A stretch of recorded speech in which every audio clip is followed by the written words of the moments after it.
Vamos aprender a deixar os dias mais simples e leves. Eu acredito que ser feliz é descomplicar a vida pelo lado de dentro, é nutrir seus corpos em todos os sentidos. Então, vem comigo, descomplica que é sucesso.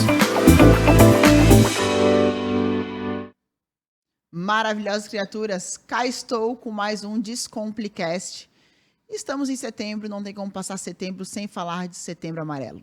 A gente precisa trazer voz a esse assunto, a gente precisa trazer ele de uma forma mais descomplicada, por mais denso e profundo que seja esse assunto. Então, para a nossa conversa do dia de hoje, eu tenho aqui meu amigo, meu querido, meu amado Dr. Bruno, que é um amigo pessoal, que já está comigo há algum tempo nessa jornada. A gente se conheceu já na época que ele estava na graduação ainda de medicina, eu fazia parte de um grupo de estudos dentro da medicina, na Unisul, na parte de nutrição de medicina do esporte. Então, vou dar a palavra para ele se apresentar, para a gente trazer esse tema tão importante que precisa de voz, e a gente está aqui para falar com vocês sobre isso. Bem-vindo, Bruno. Muito obrigado pelo convite. Meu nome é Bruno, eu sou médico, né? Acho extremamente importante que a gente fale desse tema. Acho que é um assunto delicado, a gente vai precisar de bastante cuidado para falar sobre ele, mas extremamente importante. Para vocês entenderem de onde que eu venho, né? Eu atuo na área de saúde mental e atuo na área esportiva, atuo junto com a Dani.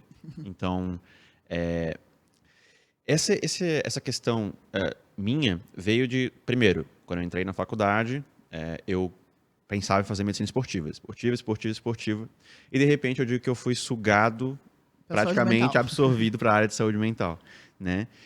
Eu ainda não sou psiquiatra, vou vir a ser, né? Eu tenho planos de fazer isso fora do Brasil. E acho que, assim, o assunto de hoje é um assunto extremamente relevante, difícil, mas necessário de que a gente fale realmente. Por isso que eu te trouxe, porque é difícil. Então, quando a gente começa a falar desse assunto, a gente vai usar alguns termos diferentes para vocês entenderem. Vamos explicar o que é o Setembro Amarelo para as pessoas entenderem, porque tem gente que ainda não sabe o que está acontecendo. Está num mês de consciência do S. Vamos chamar de S para o algoritmo, que é pessoas que atentam contra a própria vida, né, por conta de um transtorno, e o mais comum deles sendo a depressão, né, que a gente chama de transtorno depressivo maior. Depois a gente pode entrar em detalhes sobre por que a gente chama assim, mas a gente tem um quadro bem difícil de analisar hoje na população, que é o fato de que a gente tem muita gente não sendo tratada para transtorno depressivo maior que precisava de tratamento, e a incidência, ou seja, a quantidade de pessoas que está ficando doente, né, num filme, né, se a gente for ver um filme de pessoas que estão ficando doentes, está aumentando. E nosso ambiente hoje é um ambiente muito mais aberto para falar do que antigamente, mas mesmo assim a gente acaba tendo muitas pessoas que não são absorvidas para tratamento. Exigem tantos cuidados que até aqui a gente escolheu usar a denominação S, justamente por causa do algoritmo, para a gente não ter, não cair, não ter essa situação, mas é um assunto que vem se crescendo a abertura de fala, porém ainda é uma coisa meio atrás das cortinas, né, Bruno? Isso. E aí a gente já começa, eu acho que é interessante a gente começar falando, quando a gente está falando de S, né, a gente está falando de algo que não é muito veiculado na mídia. Aí as pessoas ficam, pô, mas por que é um assunto tão importante? Por que ninguém fala sobre? Por que ninguém fala sobre? Bom, então existe um efeito que a gente chama de efeito Werther, tá? Ele vem do escritor alemão chamado Goethe, que ele escreveu um livro chamado O Sofrimento do Jovem Werther. E quando esse livro saiu, muita publicidade foi feita em relação a ele. Dentro desse livro, há S como protagonista. Então, assim, isso começou a ter um efeito de aumento percebido naquela população. Se falou sobre num livro que foi extremamente bem sucedido, e daí aumentou o índice de S na população. Exatamente. E isso começou a gerar uma preocupação no sentido de, então o que a gente está falando realmente parece implicar em um aumento. E como isso acontece? Bom, a gente sabe que ao veicular método, forma, jeito, etc., esse tipo de coisa dentro de quando acontece com alguém, a gente acaba aumentando a taxa de incidência da depressão, de S, né? Então, acho que, Dani, seria importante que a gente começasse lá da parte do o que é. O que é? O que é? O que é esse? O que é o S? O que é, pessoas que atentam à própria vida? Exatamente. Então, para começar, a maioria das pessoas que está pensando em ou na vertigem de fazer, próximo de fazer isso, a gente tem que entender o episódio depressivo. Veja que eu não falei depressão, vou explicar por que depois. Mas o que é um episódio depressivo? Bom, cerca de... Não é a doença diagnosticada em si. É mais ou menos isso, vamos lá. O episódio depressivo, ele pode ocorrer na depressão, mas ele pode ocorrer também num transtorno bipolar, entende? Por isso que a gente chama de transtorno depressivo maior, para diferenciar quando é para depressão, e a gente chama de episódio depressivo para os dois, e uma depressão bipolar para quem tem transtorno bipolar. Beleza, mas vamos falar hoje, a gente vai se atentar mais à depressão. Maior. Embora essa depressão possa acontecer no transtorno bipolar. Bom, a depressão, o mecanismo pelo qual ela acontece ainda não está bem elucidado. Digo isso ainda... O mecanismo fisiológico e bioquímico diz com relação à situação. Qual foi a principal hipótese, né? A principal hipótese relacionada foi a neurotransmissores. Então, assim, o que aconteceu? A gente começou a acreditar que o fato de alguns neurotransmissores não estarem dentro do cérebro em quantidades suficientes ou sendo eficientes o suficiente, isso faria com que a pessoa adoecesse por depressão, né? A gente tem alguns neurotransmissores de nome feio lá, serotonina, dopamina, noradrenalina, enfim. E esses neurotransmissores estariam em desacordo, principalmente um que é mais famoso, a serotonina. E esse desacordo dos neurotransmissores, eles poderiam vir desde o início da vida? Exatamente. Ou não necessariamente? Então, o que acontece? A gente tem uma carga genética, mas ela é uma carga que predispõe ao risco. Ou seja, Bruno, eu venho de uma família com várias pessoas com depressão. Então, significa que eu vou ter depressão? Não necessariamente, mas ela aumenta o seu risco. A gente tem uma hipótese, um modelo que a gente usa, que é um modelo de duplo. Ou seja, é um modelo em que a gente pensa nos fatores desencadeadores, estressores. Por exemplo, eu tive um luto muito forte, né? Ou a gente teve, e a gente tem o componente genético. Então, as duas coisas ao mesmo tempo. Se eu tenho a genética, mas eu tenho um ambiente muito bom, pode ser que eu nunca desenvolva nenhum episódio depressivo. Mas, se eu tenho a genética e acabo tendo um gatilho no ambiental, isso pode ser desenvolvido. Muito bem. Do ponto de vista da depressão, então, por que eu estava falando dos neurotransmissores, por que a gente está falando que a gente não entende muito bem? Bruno, parece fazer sentido. Porque, assim, se eu tenho menos de alguma coisa, isso está me faltando e eu adoeço por ter menos daquilo ali. O problema é que cérebro não é tão simples assim. Então, o que hoje, até nos últimos meses, acho que no último ano, a Nature lançou um artigo grande falando sobre o porquê dessa hipótese de serotonina, que é o principal, não ser necessariamente verdadeira. Então, basicamente hoje a gente tem que existe um papel desses neurotransmissores, que sim, existe uma eficiência desses neurotransmissores que está faltante no mecanismo, mas a gente não sabe exatamente como isso ocorre de maneira global. Muito bem.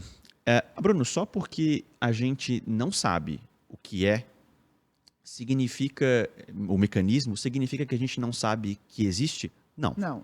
Né? Então a gente consegue observar os efeitos do transtorno e a gente consegue observar alguns mecanismos em comum. Na circuitaria cerebral, o cérebro é como se fosse uma rede elétrica muito complexa. Então na circuitaria cerebral, a gente consegue perceber alguns padrões de funcionamento que não são muito bons. Padrões de funcionamento que levam ao sofrer do indivíduo, né? Que é o que a gente usa como métrica principal. Então, assim, é um transtorno complexo, com uma carga genética, uma carga ambiental, e que precisa ser visto num total, num globo, né? Eu costumo dizer que o tratamento para depressão ele é multifatorial, e esse tratamento multifatorial ele é interdependente, ou seja, um depende do outro. A gente costuma ser muito...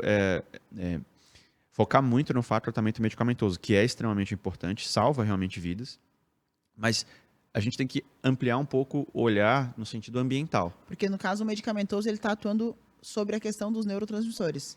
Exatamente. Ele está corrigindo essa parte. Exatamente. Sabendo que tu falou até agora que a depressão ela tem outras partes que podem estar relevantes no que diz respeito ao surgimento da doença. Exatamente. Então, o que acontece? O neurônio é uma célula aqui dentro do cérebro, tá? O neurônio, ele não se toca um no outro. Então, ele tem uma região aqui no meio dele que precisa de substâncias que carregam informações. Esses são os neurotransmissores, tá? O que o remédio faz, o principal remédio hoje é o inibidor seletivo da recaptação de serotonina, né? Esse é o principal, assim, tratamento antidepressivo. Existem outras classes, mas essa é a principal. Então, o que a gente faz? A gente disponibiliza mais tempo desse neurotransmissor dentro desse feixe, dessa fenda sináptica que a gente chama, que é esse modo de se comunicar. E isso faz com que funcione de forma melhor e isso forma o terreno químico para o cérebro se recuperar. Então, é como se ele oferecesse condições daquilo voltar a funcionar de maneira adequada. Oferecendo nutrientes para o cérebro para ele estar mais funcionante, mais crescer e ficar forte. Tipo assim. Mas ele não isola o ambiente. Não. E aí é que tá. Talvez um dos grandes segredos... Primeiro, né? Dados interessantes. A gente tem quase metade dos pacientes não respondem antidepressivos. Isso é bastante. É muita coisa. É muita coisa. Exato. Só que assim, hoje a gente está começando... Tem muita esperança acontecendo nesse momento. A gente vai falar sobre isso depois, talvez. Mas metade é muita coisa. Então, pode ser que seja só pelo fato dos antidepressivos não conseguirem abarcar todos os tipos de depressão, até pode. Mas a gente tem muitos fatores aí envolvidos dentro do tratamento de depressão que não estão sendo abordados, né? Então, quando a gente fala em depressão, eu acho que antes da gente partir para o tratamento, acho que é interessante a gente falar, tá, Bruno, o que eu sinto? Essa questão dos sintomas, né? Como é que eu posso, e às vezes não somente ver em mim o que está acontecendo, mas no meio que a gente vive. Quando a gente pensa em Setembro Amarelo, que a gente pensa em prevenção do S, prevenção de se tornar, dar voz a isso, nós, como viventes numa comunidade, numa sociedade, às vezes o grito de socorro está ali no dia a dia. Uhum. Às vezes é naquele descuido do se vestir, do se trajar. Uhum. Às vezes pode ser aquela questão da frase que a pessoa repete numa mesa de jantar para a família e muitas pessoas passam despercebido e tu começa a notar outros. Então, como é que a gente começa a perceber que a depressão está ali, está assentada naquela criatura? Então, assim, a primeira coisa que eu tenho para dizer para quem estiver assistindo é assim, tire um pouco da cabeça a depressão de Hollywood. Tá? Porque a depressão, classicamente, artisticamente falando, ela é o quê? A pessoa chorando num quarto, sozinha, no escuro, sem querer ver ninguém. Então, essa é a pessoa classicamente deprimida. De filme. Muitos transtornos depressivos não se apresentam assim, tá? Algumas pessoas depressivas, elas têm uma característica de serem altamente funcionais, por exemplo. O que eu quero dizer com funcional? A pessoa trabalha, estuda, ela cumpre com as obrigações financeiras dela, ela faz tudo normal. Só que ela está sofrendo psicologicamente e tem um transtorno de base. Pô, Bruno, tá ok. Então, como é que eu identifico se eu tenho depressão ou não? Bom, vamos lá. O transtorno depressivo maior, ele vai cursar com, principalmente, uma característica fundamental um humor rebaixado. Quando eu digo rebaixado, o quê? Pode ser apático, mas a gente costuma dizer menos oscilações no humor. Então, vem uma notícia muito boa para alguém... Não comemora. Não comemora. Vem uma notícia muito ruim, também não comemora. Não precisa chorar necessariamente para ser alguém deprimido. Aquele perfil mais apático, que não responde tão bem às emoções, nem a alegria, nem a tristeza. Exatamente. Ou o clássico, que é realmente a pessoa chorar com frequência, se vê sempre com humor triste, como a gente classicamente vê. Ok. Mas é só isso? Não.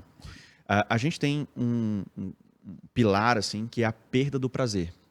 Então, assim, uma coisa importante as pessoas costumam enxergar transtorno depressivo como necessariamente o oposto de alegria. E não é. Tristeza. Eu diria que é o oposto de vitalidade. Então, a pessoa começa a perder a vitalidade. O pulso de vida. A pessoa começa a perder a vitalidade para as coisas que ela gosta de fazer. Então, por exemplo, eu amo treinar. Então, eu gosto de ir para academia, eu vou lá treinar todos os dias, etc. De repente, parece que aquilo ali vai perdendo a cor. Muito comum os pacientes... É interessante como até em culturas diferentes os pacientes dizem a mesma coisa. Parece que a vida ficou cinza. Uhum. Então, assim, a pessoa começa a se ver murchando para a vida. Essa perda do prazer a gente chama de anedonia. E essa anedonia, essa perda de prazer, ela pode vir não necessariamente em uma esfera da sua vida, pode vir em mais esferas, como pode vir em uma só. Pode ser o hábito diário do treino, pode ser o prazer do sexo, pode ser qualquer tipo de prazer de vida. Qualquer tipo de prazer, e geralmente ela é progressiva. Ela começa sutil, em coisas que a gente talvez não note tanto. Fulano parece que parou de treinar, ou parou de ler. Deve ser uma fase. E aquilo vai progredindo até que toma conta da vida dele ao ponto de alguns transtornos depressivos paralisam as pessoas em cama. Então a pessoa não consegue nem, ela perde a volição, a capacidade de sair da cama e fazer as tarefas do dia dela, esse ímpeto. E às vezes a gente fica muito naquela de, não, fulano, vai lá, é só questão de pensar positivo, saia da cama, vai fazer alguma coisa, pega a luz. Mas até isso é muito difícil. Porque a circuitaria cerebral envolvida em gerar esse estímulo está prejudicada. Bom, e é só isso, Bruno? É só anedonia? Não. Ela começa a comprometer diversas áreas da vida. Vamos lá. Uma que te interessa muito e com certeza tu já viu. Ela tem uma relação muito forte com a região hipotalâmica reguladora de apetite. Então, isso pode acontecer, uma alteração de apetite, tanto para... comer demais como comer de menos. Qualquer um dos dois é possível. É muito interessante essa fala do Bruno, porque nos meus inquéritos dentro do consultório, eu sempre pergunto, né? Da parte do histórico da genética, é importante saber como é que foi a família, se teve casos de S, se não teve casos de S, como é que é o teu comportamento, porque além desse fator, a gente começa a entender, quando a pessoa começa a relatar o hábito dela de vida, o que está acontecendo... ela às vezes está se julgando para mais, se julgando para menos, no sentido de, eu estou comendo exagerado, estou comendo... o que aconteceu? Teve um marco, é importante fazer eu sempre falo que um tratamento adequado vem de um bom diagnóstico, né? E com a alimentação, como uma ferramenta de autocuidado, ela é muito boa para a gente conseguir entender o que está acontecendo dentro da psique. Se está comendo muito, o que houve, se não está comendo, o que houve. Algo de errado não está certo em ambos os casos. Né? E aí, né, isso leva a alterações do peso. Né? Levando a alterações do peso, esse paciente começa a ter um comprometimento também da autoimagem. Né? E que já está prejudicada pelo próprio transtorno em si, mas o paciente começa a ter uma questão de aversão corporal. Chega ao ponto, assim, de o paciente tomar banho... Isso é baseado em relato de casos, né? Em casos mesmo. O paciente chega ao ponto de tomar banho com a própria roupa, para não enxergar o próprio corpo, porque ele tem vergonha do próprio corpo, né? Em casos aí de dismorfismo corporal. Mas, apetite, ok. O que mais? Sono. Alteração do sono. Então, a gente tem assim, o sono ele tem uma estrutura, certo? Ele tem fases específicas. A gente não vai entrar no que exatamente a depressão faz dentro do sono, mas, basicamente, ela altera os padrões de sono. O mais comum é que a pessoa queira dormir e não consegue, que a gente chama de insônia. Então, a pessoa, ou ela quer dormir e fica rolando na cama e não consegue iniciar o sono, certo. Ou ela acorda no meio da noite e não consegue voltar a dormir. Certo. A sensação quando ela acorda é de cansaço.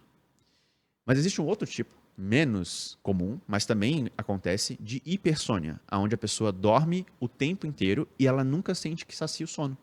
Então, ela começa... Quanto mais ela dorme, mais ela tem vontade de dormir e assim ela não se sente nunca... Pacientes dormem 12, 14 horas, 15 horas e se sentem cansados durante o dia, né? Então, outra estrutura afetada é o sono. E essa coisa do sono é importante falar que hoje a gente sabe, né, de nossa prática clínica, muita gente com muita alteração de sono. Então, assim, nunca leve uma única vertente para chegar num diagnóstico, né, Bruno? Vamos deixar isso muito claro para as pessoas não acharem que só porque eu estou com o sono prejudicado, eu posso estar tendo isso daqui. Não é isso que a gente está falando. Exatamente. Então, vamos lá. Primeira coisa, né? Quando a gente fala de sono, né, vamos fazer esse parênteses, a gente está falando de um sintoma na maioria das vezes. Ou seja, eu não consigo dormir. Ok, isso é um sintoma que a gente tem que analisar dentro de um contexto. Geral. Vários transtornos podem afetar o sono, né? Inclusive transtornos que a gente chama de primários, onde o sono é o próprio problema. Tá? Mas a depressão vai prejudicar muito o sono do paciente. Beleza. Qual que é a próxima coisa que a gente poderia dizer em relação à depressão? Bom, memória e concentração. Então, isso é uma coisa que a gente valoriza muito como marcador de produtividade. Então, muitas pessoas, elas têm um prejuízo de memória e concentração e elas começam a procurar outras coisas para justificar. minha memória, não sei o que está acontecendo, eu não consigo me concentrar. Eu sempre estou com pensamentos negativos, sempre parece que as coisas vão dar errado e eu não consigo me concentrar no que eu estou fazendo nesse momento. Então, a depressão ela afeta também essa região dentro do cérebro hipocampal, que é uma região de consolidação de memória ali, ela é uma região afetada dentro da circuitaria cerebral. E cabe nesse pensamento que tu fala de memória, de a gente ficar sempre pensando em coisas negativas, de estar remoendo as coisas negativas, Isso. não necessariamente você vai conseguir nesse momento repor por um pensamento positivo. Só pensa positivo que vai dar tudo certo. Porque o cérebro já está entrando naquela situação deficiente de neurotransmissores. É como eu pedir para um diabético para que ele aumente a insulina dele para compensar a quantidade de comida que ele comeu, sozinho, pela força do pensamento. Não vai acontecer. Então, assim, isso é um cuidado que a gente tem que ter. Se você tem algum desses sintomas que a gente conversou até agora, a gente vai falar de outros, mas procure ajuda médica. Né? Não é uma questão de me proteger, é uma questão de proteger vocês quando eu falo isso. Porque vários diagnósticos diferenciais, que são basicamente o que a gente tem que pensar como alternativas de diagnóstico, podem ter sintomas parecidos com esses. Então, perfeito. A gente precisa de um olhar profissional para avaliar. Muito bem. Eu estou indo em ordem crescente para a gente chegar exatamente na questão do Setembro Amarelo. E o que mais que prejudica, Bruno? Isso que tu falou a gente chama de pensamentos ruminativos, que é ideias que ficam na cabeça o tempo inteiro, de culpa, de sentimento julgamento, auto-julgamento, de inutilidade, de incapacidade, desesperança. Então, a pessoa não acredita que as coisas vão dar certo, ela é predominantemente pessimista. E isso leva a um sintoma que a gente tem muito comumente, que as pessoas nem se tocam: irritabilidade. Então, às vezes o paciente depressivo, ele não vai ser o classicamente triste, mas ele começa a ter mau humor. E ele não vai ser aquele apático, porque ele está sempre irritado. Ele está irritado o tempo inteiro. Ele sofre por dentro, ele tem esses pensamentos de culpa, ele tem todas essas outras coisas, mas ele está irritado. Né? Dentro desse contexto, a vida do paciente começa a ser afetada. Então, ele começa a questionar: por que eu estou vivo? Vem aquelas frases de pensamentos. Eu não sinto prazer em nada. A minha vida, meu apetite está desregulado, meu sono está desregulado, eu não consigo fazer nada, eu não consigo sair da cama direito. Para que viver? E aí começa... esse é o semear de um pensamento. Começa a questionar os motivos pelo qual ele está aqui nessa jornada. Exatamente. E qualquer coisa pode ser. Exatamente. Uma pequena situação pode vir fazer ele ter esse pensamento. E é interessante, assim, a gente costuma dizer que, Bruno, é só o paciente começar a fazer coisas positivas que ele vai começar a se sentir positivo. É isso que as pessoas às vezes não entendem. Não está dentro da capacidade do paciente fazer isso. Ele não consegue ter esse pontapé inicial. E muitas vezes o que vai dar esse pontapé inicial é a medicação. Aí, nós começamos com esse comportamento de... E só vamos fazer uma pausa aqui antes, porque isso que tu falou é muito importante, Bruno, da medicação. É muito difícil pedir ajuda. Nós vivemos numa geração, né? Falo para mim, mulher, mas atendo homens. É muito difícil você chegar no momento e dizer assim: eu preciso de ajuda. E quando você fala, você chega a esse consenso: eu preciso de ajuda, e você precisa de uma medicação para aceitar que o seu cérebro não está mais dando conta de você mesmo, é mais difícil ainda. Como é essa abordagem dentro do teu contexto? Porque eu acredito que tu deve bater com muita gente que diz assim: eu não quero tomar remédio. Eu não quero. Existe isso? Com certeza. Com certeza existe. Eu sei porque eu faço muitos encaminhamentos para o Bruno de clientes de consultório que eu vejo a necessidade de uma avaliação mais profunda, porque, na minha opinião, precisa trabalhar com... E eu faço esse encaminhamento para ele justamente porque há muita resistência. Eu atendo num centro de atenção psicossocial da infância e adolescência. Então, atendo criança e adolescente. Então, imagine isso com uma mãe. Então, a mãe, ela tem ainda mais esse senso de proteção de não quero que meu filho use nada que vai afetar o cérebro dele. E com muita justiça. Eu entendo perfeitamente. Acolhe muito bem essa opinião. E aí, claro, com certeza. Se fosse meu filho, eu também pensaria, né? Agora, a gente sempre está diante de algo que a gente não pode se dar ao luxo de não tratar. Então, quando eu começo a falar sobre tratamento com o paciente, eu costumo dizer assim, são 3 pilares. O primeiro, talvez, a gente seja a medicação. Ok. O que a medicação vai fazer para o paciente? Ela vai dar o terreno químico para que ele possa voltar a ter a capacidade de fazer as coisas que as pessoas dizem que ele deveria fazer. Mas o terreno químico é regado. Exatamente. Então, ele começa a ter capacidade de ir para o trabalho de manhã, de começar a fazer exercício, de começar a fazer outras medidas que vão ajudá-lo. A medicação, é importante que se diga isso, tá? Existem várias medicações psicotrópicas que a gente chama, que são medicações que agem no cérebro. São uma minoria delas que causam dependência e tolerância. Vamos lá, o que é dependência? É o que o pessoal tem medo. Eu vou ficar dependente do remédio pro resto da vida. Disso para viver. Exatamente. Antidepressivos não têm essa capacidade de gerar dependência. E tolerância, que é o que é? Eu preciso de dose, o remédio perde o efeito e eu preciso de doses cada vez maiores para ter o mesmo efeito. Antidepressivos em si não tem evidência suficiente para dizer que eles causam isso, tá? O que acontece muitas vezes é, mas eu conheço alguém que toma 20 anos. Sim. Talvez essa pessoa que toma 20 anos é porque ela tem um transtorno crônico, difícil de tratamento e que sem a medicação ela fica pior do que com a medicação. Isso é possível. É possível. Né? E tem muita gente que teve um diagnóstico, não tratou, se manteve na medicação e adaptou aquilo, né? Às vezes não voltou no médico e está usando a recorrência do remédio. Ainda existe isso. Ainda existe essa possibilidade, né? É importante dizer aqui que muita gente que para o tratamento, né? 70% dos pacientes, nesse estudo feito nos Estados Unidos, 70% dos pacientes que param por conta própria a medicação vão ter recidiva, vão ter recaída, vão ter um novo episódio depressivo. E cada vez que a gente tem um episódio depressivo, o cérebro sofre. Então, cada vez é mais difícil de tratar. Por isso que o ideal é tratar precocemente, quando esses sintomas estão surgindo, e manter o tratamento com acompanhamento médico. Porque, estatisticamente falando, se tu tenta fazer as coisas por conta própria, vai dar ruim. Esse pilar da medicação, então, é muito importante que o paciente entenda essas coisas que eu falei, e que existem vários medicamentos. E a gente não pode dizer assim, a gente não tem uma ferramenta para dizer assim, esse medicamento aqui é o perfeito para Dani. Às vezes vai ser o perfeito para Dani, mas não vai ser para outra pessoa. A gente está em vistas de tentar conseguir isso, de saber pelo banco genético qual as melhores medicações que funcionam para qual pessoa, né? Mas a gente não chegou nesse ponto ainda. Então, assim, a gente tem que pensar individualmente qual a medicação para o paciente. Pode ser que ele não acerte de primeira, que ele tenha a segunda e terceira, mas é importante que ele não perca fé no tratamento. Isso é uma parte do tratamento. Uhum. A segunda parte é igualmente importante, psicoterapia.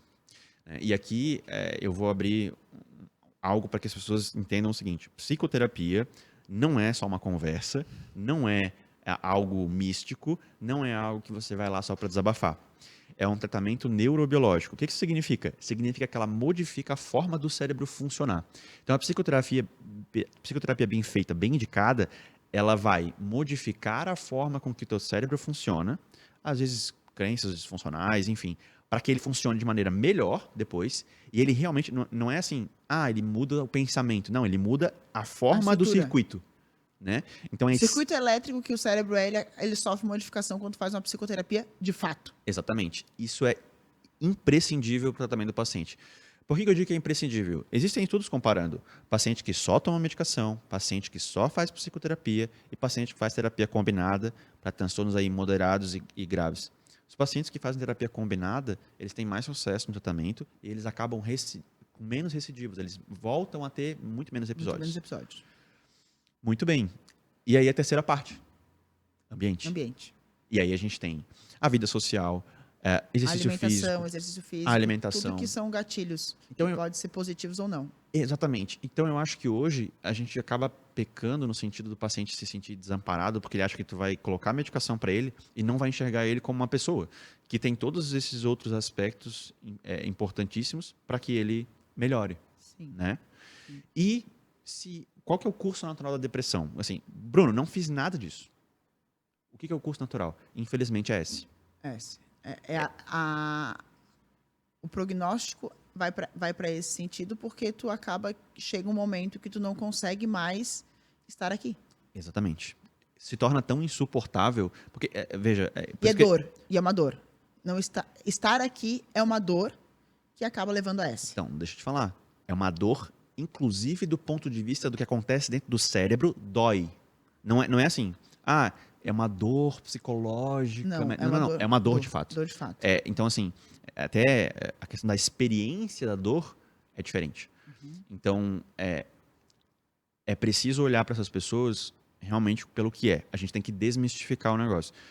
Eu costumo dizer assim, quando tá com pressão alta, tu não fica questionando se tu tem que tomar o remédio de pressão alta tu simplesmente toma porque... E tu sabe claramente que, assim, parei de tomar um remédio de pressão alta, minha pressão volta a subir. Não importa se eu tenho uma vida excelente. Claro que as outras coisas são importantes, mas ela volta a subir. Então a gente precisa desmistificar a coisa para que as pessoas falem. E o importante é isso. E procurem ajuda e comecem a ter essa porta aberta e esse acolhimento, né? Dentro, não só dos profissionais, mas também no ambiente familiar, no ambiente amigo, porque isso é bem difícil, né, Bruno? Esse primeiro passo é muito difícil. Muito difícil. O paciente, ele, para sair e dizer assim, olha, eu não tô legal Não tô e eu bem. realmente preciso de ajuda, porque para ele, dentro a depressão, ela distorce a perspectiva do paciente. Então, para ele, é como se ele enxergasse o mundo através de uma lente quebrada. Então, essa lente quebrada para ele não tem esperança. Ele não tem esperança, não vai dar certo.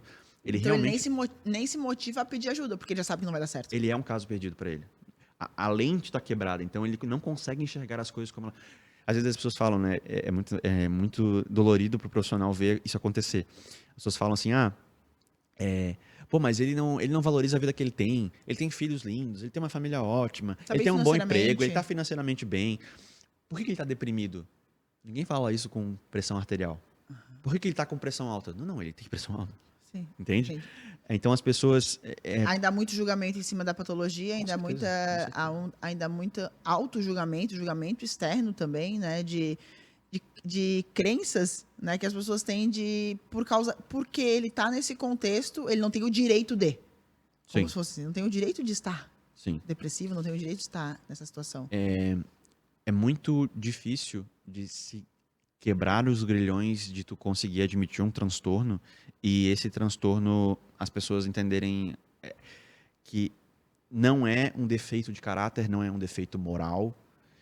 Só que se a gente conseguir transcender isso como civilização, se a gente conseguir que as pessoas falem disso como elas falam de diabetes, pressão alta, etc., provavelmente o que vai acontecer é que nós vamos perder muito menos pessoas para S. Entende o que quer dizer? Sim. Então, o trabalho que a gente está fazendo aqui, de falar sobre, né, de maneira responsável, é vital para que essas pessoas não tenham essa prisão mental de achar que elas não podem se tratar ou de que elas são caso quebradas ou um caso perdido, enfim. E existe sim tratamento, existe sim essa rede de apoio onde você pode se basear e ter nisso. Eu lembro de claro, né? Aqui a gente está falando do transtorno de depressão maior, mas é importante entender que às vezes a gente passa momentos depressivos, né? Aquilo que tu estava tentando passar, né? E como é que a gente faz para... Por que alguma coisa torna-se um transtorno de depressão maior? E por que fica outra situação é um momento depressivo e logo ele vai se passar? O que é o pulo do gato, né? O que a gente pode fazer dentro desse sentido? Eu lembro, vou falar por experiência, né? Eu estava passando uma fase extremamente, né? Claro que rede social muita coisa a gente fala, muita coisa a gente guarda pra gente mesmo. Eu estava numa fase extremamente complicada e eu cheguei pro Bruno numa conversa e falei assim: Bruno, eu estou triste. E eu falei assim, eu não sei ser triste. E eu falei para ele num desespero, né? O que eu tomo para deixar de ser triste? E ele, sabendo do contexto todo que eu estava vivenciando como médico, ele falou assim, essa tristeza que tu tem, tu vai precisar senti-la, acolhê-la, porque ela vai ser o teu pulso de vida para sair da onde tu está. Exatamente. Né? Então pode falar. Isso é extremamente importante, assim, né? Nossas emoções são necessárias. O modo como a gente se sente em relação ao mundo existe por um motivo. Quando a gente está numa situação aversiva demais, um ambiente muito ruim, essas emoções elas podem ser justamente o combustível que nos faz querer sair dela. E quando a gente olha para medicalizar tudo, medicalizar emoções como a tristeza, eu estou triste. Tá, mas tu tá triste tem um contexto? Qual o contexto? Vamos entender.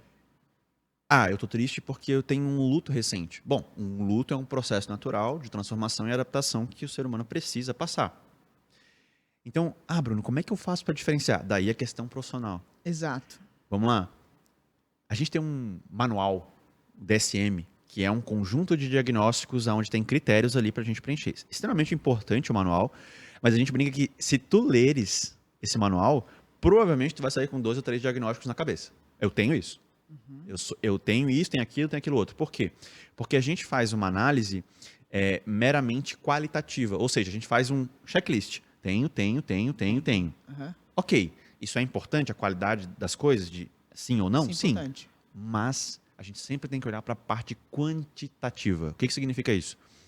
Não é só se eu tenho sintoma, não. É o quanto que esse sintoma está prejudicando a tua funcionalidade De vida. Entende? Então, aí, quando isso é feito, e aí precisa de um profissional hábil para fazê-lo, começa o diagnóstico a não haver o sobrediagnóstico, que é medicalizar tudo, que também é um medo. Né? Então, assim, eu estou triste, antidepressivo. Eu estou com insônia, benzodiazepínico, ou hipnótico. Eu estou ansioso, ansiolítico. Então, a gente tem que entender o contexto do paciente e analisar quantitativamente e qualitativamente, as duas coisas ao mesmo tempo. Por isso que é desafiador. E a gente, na saúde mental, a gente não tem um exame para dizer assim, você tem... Igual glicose que você vai medir, igual a insulina que você vai medir no sangue, vai ter. Faça um parênteses. Alguns tipos de depressão têm uma raiz orgânica observável. Como assim, Bruno? Dá um exemplo. Por exemplo, existe a tireoide, né? Então, o hipotireoidismo. Muitos pacientes com hipotireoidismo acabam tendo depressão como secundária ao transtorno depressivo, né? Então, assim, isso faz parte do médico, né, diferenciar. Ao transtorno de tireoide. Exatamente. O paciente tem que... quando o paciente chega com sintomas depressivos, o profissional ele tem que olhar para o todo também, porque pode ser que esteja alguma coisa... associado a alguma outra patologia. Exatamente. E isso não é raro. Tá? Então, assim, a anemia, o paciente pode ter uma anemia, e isso pode confundir com sintomas depressivos. Então, essa questão os transtornos alimentares, que podem vir também como causa base e depois vir a depressão, ou a depressão deles vira os transtornos, são duas vertentes que não sabe, né? É um círculo que a gente não sabe o que começou antes ou depois, mas eles estão interligados. Sim, a gente chama de correlação bionívoca. Essas duas entidades clínicas, tanto os transtornos alimentares, outros também, mas transtornos alimentares quanto episódios depressivos, estão muito associados. Não é raro o paciente ter, e inclusive há certos tipos de transtornos em que o tratamento ele é comum, são praticamente iguais. Sim. Né? Então, sim, essa relação existe e é muito comum, infelizmente. Cada vez mais comum, infelizmente. Até porque hoje a gente vive num mundo muito externo, né, de muito aspirações externas, de muitas projeções externas. E a gente sabe que as pessoas estão lidando com uma cobrança extremamente alta, com uma entrega extremamente baixa, e nesse processo entre cobrar-se e entregar-se tem a frustração, né, tanto as redes sociais têm um papel, né, nesse sentido, onde você olha a sua vida, aí você abre aquilo ali, você olha outras vidas, e seres humanos já são naturalmente, já se comparam, né? Então é muito fácil você cair naquela mazela de, então a minha vida não está tão boa assim. Ninguém na rede social vai dizer que está se sentindo péssimo à noite, não consegue dormir. Ninguém na rede social vai postar os momentos de briga, as falhas, onde nós, seres humanos, temos falhas, onde a gente é irritado, briga com o marido, com a mulher e fala coisas que não deveria ter falado. Isso não aparece nas redes sociais. O nosso frame, e veja, as pessoas não fazem isso por maldade, mas elas vão postar na rede social aquilo que é o que ela quer mostrar. Então, de certa forma, a rede social ela só ampliou uma característica humana. Quando está em ambiente social, a gente quer mostrar aquilo que é bom. Não aquilo que é ruim. A gente quer que todo mundo fique ao nosso redor no pavãozão. Exatamente. Então, assim, essa característica acaba amplificando a quantidade de vezes em que as pessoas elas se percebem como menos. Porque elas entram lá na rede social, isso já virou até um clichê, mas elas entram na rede social e vêm, fulano está viajando para as Maldivas, fulano está viajando. Mas ela não sabe que a fulana que está viajando para as Maldivas, em casa está apanhando do marido, em casa ela está tendo algum problema com dependência química, muito comum também. Então, assim, isso é um parênteses muito importante aqui. Substâncias psicoativas, álcool, outras substâncias de entorpecentes, elas pioram muito esse tipo de transtorno, tá? Então tem que ser visto também à luz disso, do controle desse consumo. O álcool é a droga de mais fácil acesso, né? Ela é mais socialmente aceita. Eu costumo dizer que o álcool é a substância mais subestimada de todas. Porque, veja, metade dos crimes dolosos são feitos sob efeito de álcool. Então, ou a vítima ou o perpetrador, né? Os crimes sexuais, a grande maioria tem álcool envolvido. né? Causa líder de mortes evitáveis no Brasil, álcool. Então, assim, existe uma série de um prejuízo social, porque o álcool ele tem a capacidade, inclusive, em alguns indivíduos, de favorecer a agressividade. Então, o que tu farias sóbrio é diferente do que tu fazes quando tá alcoolizado. Então, assim, o álcool... Eu, Bruno, vejo isso, né? Eu não via isso antes de estudar, mas hoje eu vejo que, como ele é culturalmente aceito. Nós temos uma tendência de ignorar os efeitos que ele pode causar. E não é uma nem duas pessoas que eu vejo assim que a vida sumiu. Perdeu tudo por conta de álcool. Quando é uma droga que a gente está acostumado a enxergar como algo assim, crack, né? A gente tem medo, mas o álcool está aqui, tá à mesa, enfim.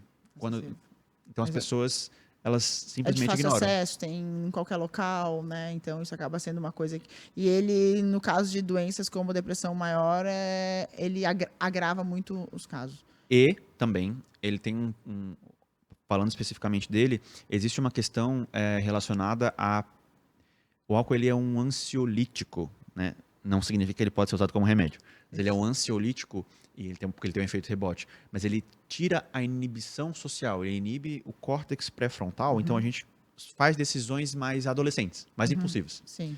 E aí o que acontece? Esse impulso, essa impulsividade aumentada dentro de um contexto de um transtorno, onde a pessoa está pessimista, está mal, não está bem e está pensando em S, ela pode vir a cometer.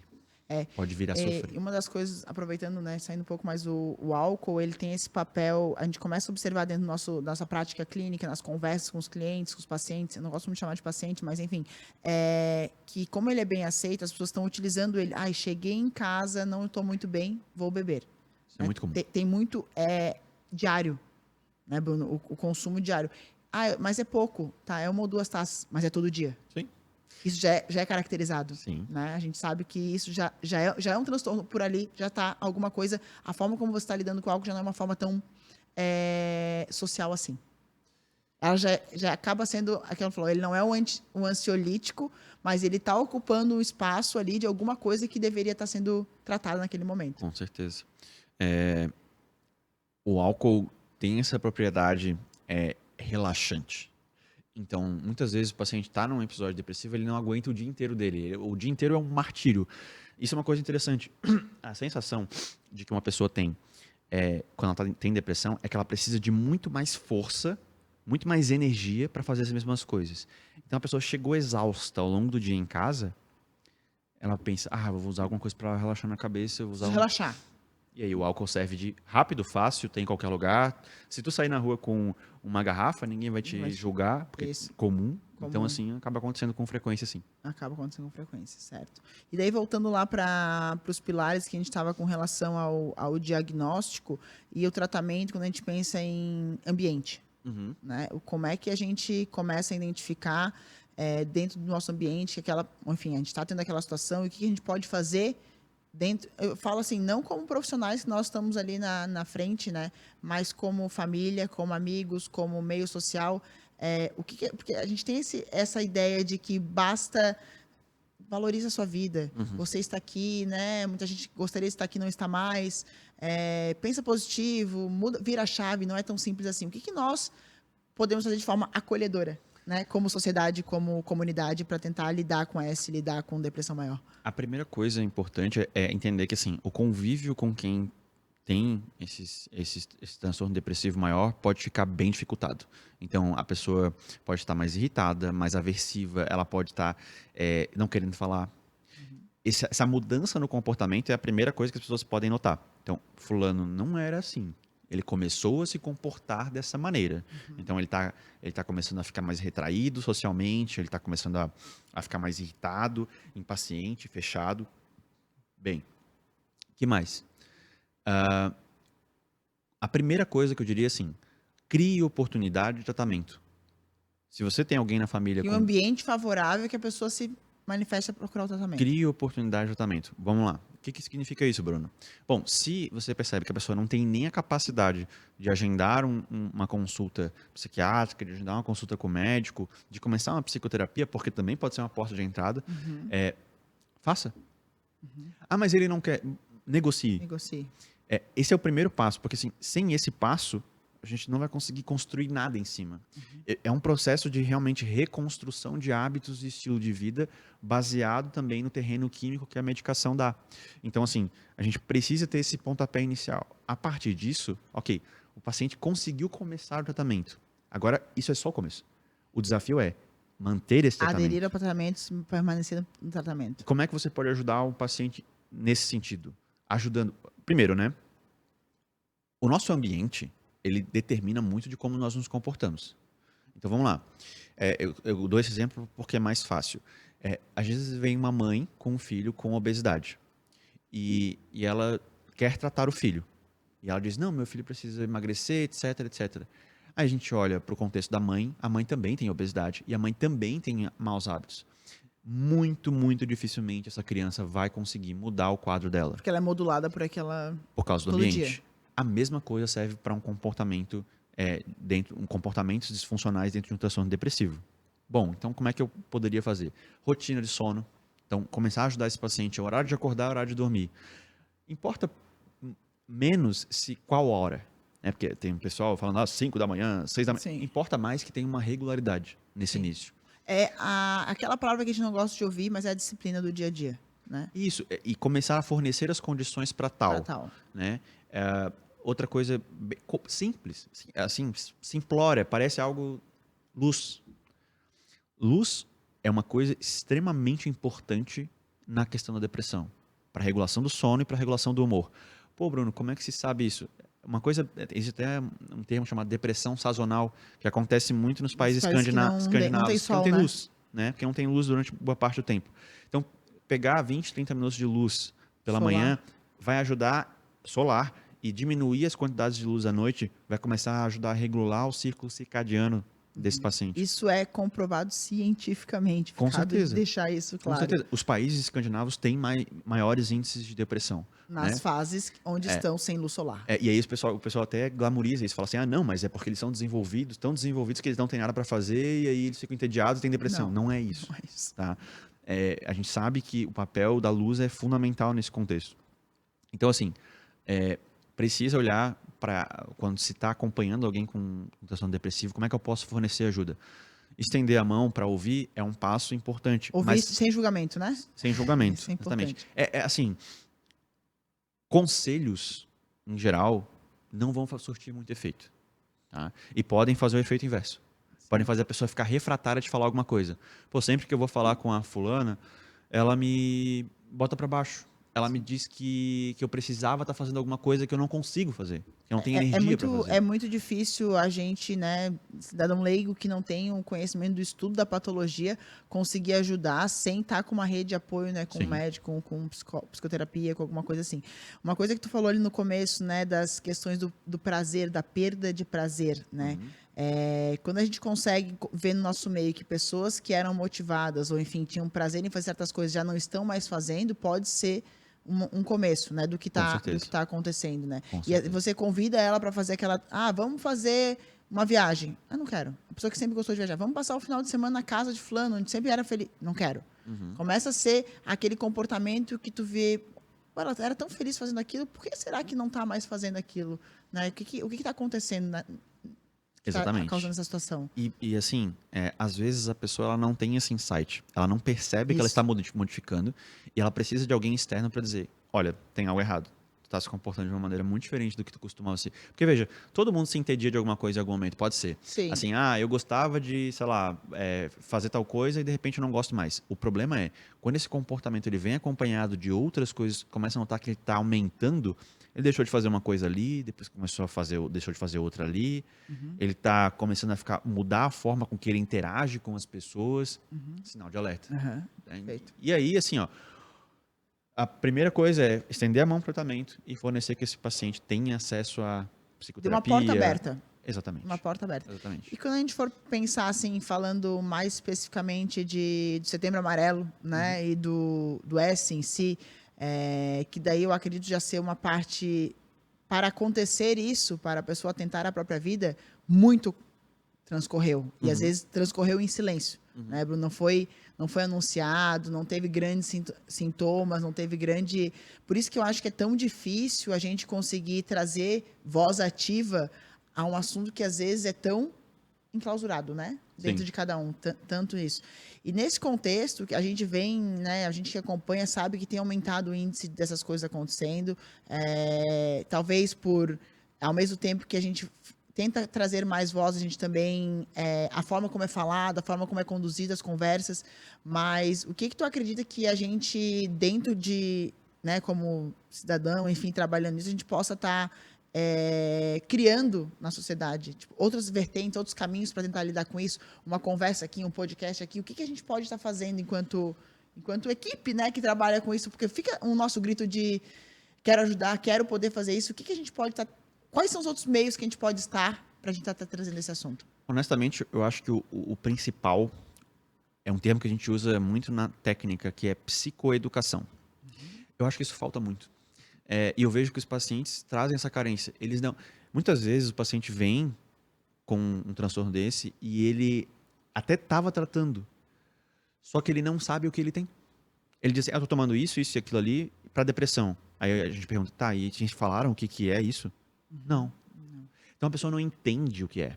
Existe uma área de estudo específico para S, tá? E é uma coisa bem complexa, assim, o porquê isso acontece, como acontece, por que acontece desde tempos atrás, etc. Mas assim, se a gente não educar as pessoas sobre a possibilidade de que elas estão adoecidas no cérebro, e veja, isso não sendo um demérito ou uma falha de caráter e ter uma explicação lógica para isso, a gente não vai conseguir tratar. Porque tu não vai tratar o que tu acha que não tem, né? Para que eu vou tratar uma algo coisa que é o meu comportamento, que é a minha moral, que é a minha falha de caráter, que é só uma questão de força de vontade?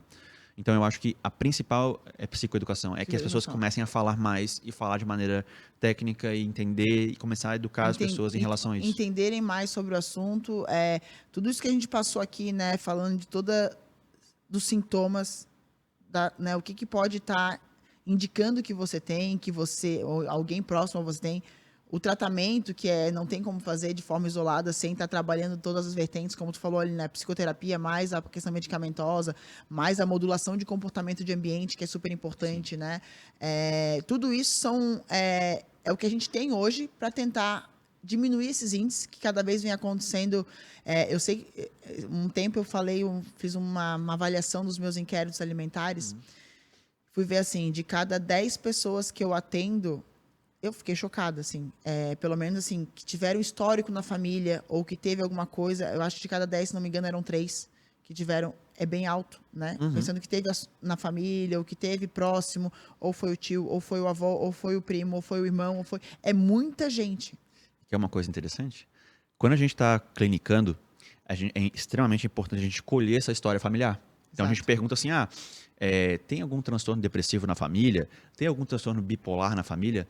A maioria das pessoas vai responder assim, não. Ou então responde, tenho tio, mas a maioria responde que não. Aí tu começa a dizer assim, depressão é isso, isso, isso e aquilo. Não, peraí. A minha tia tem isso aí. Minha mãe toma medicação. Exatamente. É isso aí que começa. Toma medicação para alguma coisa que não sabe. Então, assim, quando tu começa a rastrear melhor, através da psicoeducação, esse histórico familiar, a gente começa a ver, opa, essa família aqui tem um histórico genético forte em relação a isso.